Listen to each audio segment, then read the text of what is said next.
ये मुल्क हमारा है। इस मुल्क में 700 साल हमने जहां बानी और गुमरानी की।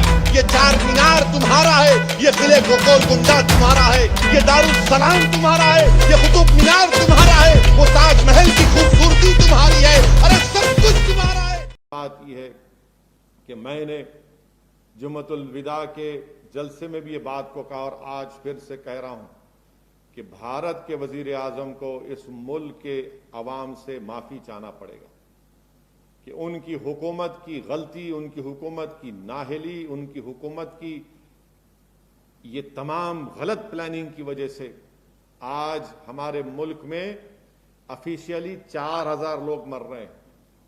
4000 नहीं मर रहे, मैं जिम्मेदारी के साथ कह रहा हूं। नरेंद्र मोदी जानते हैं कि इस मुल्क में कम से कम रोज 10,000 के करीब लोगों की मौतें हो रही हैं। 10,000 के करीब लोगों की मौतें हो रही हैं और ये तमाम जिम्मेदारी भारत के प्रधानमंत्री पर आयद होती। मेरे मुखालिफिन ये समझ रहे होंगे कि असदुद्दीन ओवैसी एक सियासी बात कर रहा है, नहीं कह रहा हूं। पूरे दलाइल के साथ कह रहा हूं कि इस हुकूमत को इनके साइंटिस्ट बोल चुके थे कि कोविड-19 कोरोना का दूसरा सेकेंड वेव आएगा, ये सो रहे थे। इनके पास सब चीज, हर चीज बता दी गई थी मगर इन्होंने कुछ तैयारी नहीं की। आप बताइए, सुप्रीम कोर्ट के सामने हुकूमत जाकर कहती है, क्या कहती है नरेंद्र मोदी की हुकूमत के? नरेंद्र मोदी वजीर आजम और Amit Shah home minister oxygen के जिम्मेदार हैं। अगर वजीर आजम और अमित शाह होम ऑक्सीजन के जिम्मेदार हैं तो फिर सुप्रीम कोर्ट ने अलहदा कमेटी क्यों बनाई? इसलिए बनाई कि सुप्रीम कोर्ट ने देख लिया कि वजीर आजम और होम मिनिस्टर पर भरोसा नहीं किया जा सकता, इसीलिए सुप्रीम कोर्ट ने एक एक्सपर्ट्स की कमेटी बना दी। क्या इस बात को नहीं मानते वजीर आजम कि सुप्रीम कोर्ट के सामने आपका एएसजी उठकर कहता है कि इस मुल्क में ऑक्सीजन की जिम्मेदारी वजीर आजम और वजीर दाखिला बजादे खुद की जिम्मेदारी है? तो फिर आज सुप्रीम कोर्ट ने आपकी बात को मुस्तरद क्यों किया? इसलिए मुस्तरद किया कि आप में वो काबिलियत नहीं है, सुप्रीम कोर्ट ने आप पर भरोसा नहीं किया, इखलाकी तौर पर आप हुकूमत करने का इख्तियार खो चुके हैं। इसीलिए भारत के वजीर आजम को भारत के लोगों से माफी चाहना पड़ेगा। सुप्रीम कोर्ट ने दूसरी बात क्या कही? सुप्रीम कोर्ट ने कहा कि आपकी वैक्सीन पॉलिसी भारत के आईन, भारत के संविधान में राइट टू लाइफ एक बुनियादी हक है, उसके खिलाफ है, उसके खिलाफ है। और आप क्या कर रहे हैं? किसी को अगर वैक्सीन लेना है तो उसमें उसको उस ऐप में जाओ, नाम अरे क्यों डालना चाहिए? निकाल के फेंकिए उसको। जिस किसी को इंजेक्शन लेना है पूरे लोग आएंगे, आप इंजेक्शन दो आप, मगर नहीं ऐप में जाओ। अरे ऐप में जाते नहीं है, वो गए भी तो फिर वो इंजेक्शन नहीं मिलता है।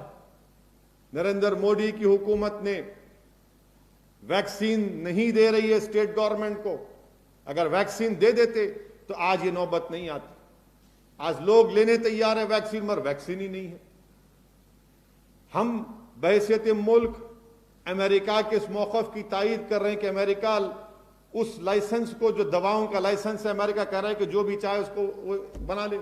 मगर हमारे मुल्क में वजीर आजम ICMR ने कोवैक्सीन को बनाया और लाइसेंस दिया भारत बायोटेक को। आप क्यों नहीं देते दूसरे फार्मास्यूटिकल कंपनियों को? क्यों सिर्फ 2 कंपनी बनाएंगे? भारत के कानून में आपको इख्तियार है, पेटेंट एक्ट 92 के तहत, रूल्स के तहत, कंट्रोल एक्ट के तहत आप दे सकते हैं लाइसेंस, दीजिए ना। सिर्फ 2 कंपनियां कैसे बनाएंगे 137 करोड़ लोगों के लिए? और अगर इस रफ्तार से चलेगा भी काम तो 2 साल लग जाएंगे। 2 साल में कितने लोग मरेंगे, कितने लोग बीमार पड़ेंगे? ये हुकूमत कहां है? हुकूमत गायब है, हुकूमत कुछ नहीं है, हुकूमत कहीं नजर नहीं आ रही है। हुकूमत की नाअहली हमको कब्रिस्तान में, शमशान में दिख रही है। हुकूमत की नाकामी हमको मरने वालों की आहूं और उनकी सिसकियों में नजर आ रही है। कहीं पर भी कुछ नहीं है। ऑक्सीजन सप्लाई करना गवर्नमेंट ऑफ इंडिया की जिम्मेदारी है और गवर्नमेंट ऑफ इंडिया इसमें सरासर नाकाम साबित हो रही। ऑक्सीजन सप्लाई करना आपका काम है। भारत के वजीर आजम, ऑक्सीजन नहीं मिल रहा है, ऑक्सीजन नहीं मिल रहा है, बावजूद इसके आप झूठ बोल रहे हैं। आपकी सरकार ट्रेन में आया, फुना, कहीं नहीं आ रहा, ऑक्सीजन नहीं मिल रहा है। दिल्ली में ऑक्सीजन नहीं है, मध्य प्रदेश में नहीं है, उत्तर प्रदेश में नहीं है ऑक्सीजन।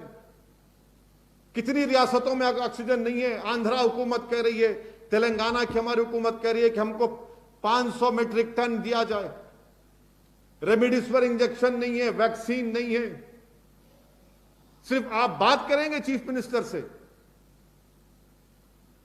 मेरे अजीज दोस्तों और बुजुर्गों, ये सरासर ये हुकूमत की नाकामी है।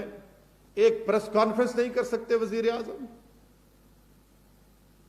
100 में मीडिया वालों को बुलाकर प्रेस कॉन्फ्रेंस नहीं कर सकते।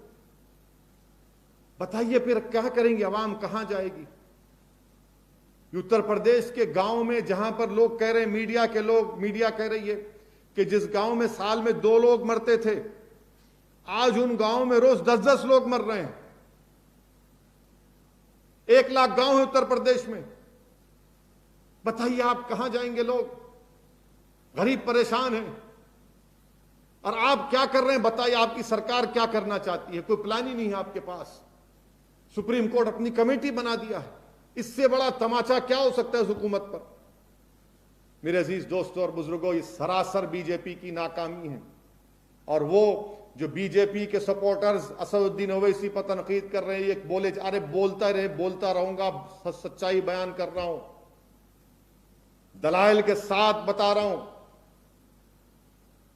ये मोदी हुकूमत ने वैक्सीन को नहीं खरीदा और जो वैक्सीन यहां बने अपनी फोटो लगाकर आप बैरूनी मुमालिक को भिजा दिए। आपकी शोहरत के लिए, अपनी शोहरत के लिए, सस्ती शोहरत के लिए 6 करोड़ वैक्सीन आपने बाहर के मुल्कों में भिजाई। क्यों भिजाया आपने। ये भारत से मोहब्बत है, भारत के देशवासियों से आपकी मोहब्बत है। मेरे अजीज दोस्तों और बुजुर्गों, मेरी इज्जतदार मां और बहनों, ये इन बातों का जिक्र करना बेहद जरूरी था जो मैंने आपके सामने किया।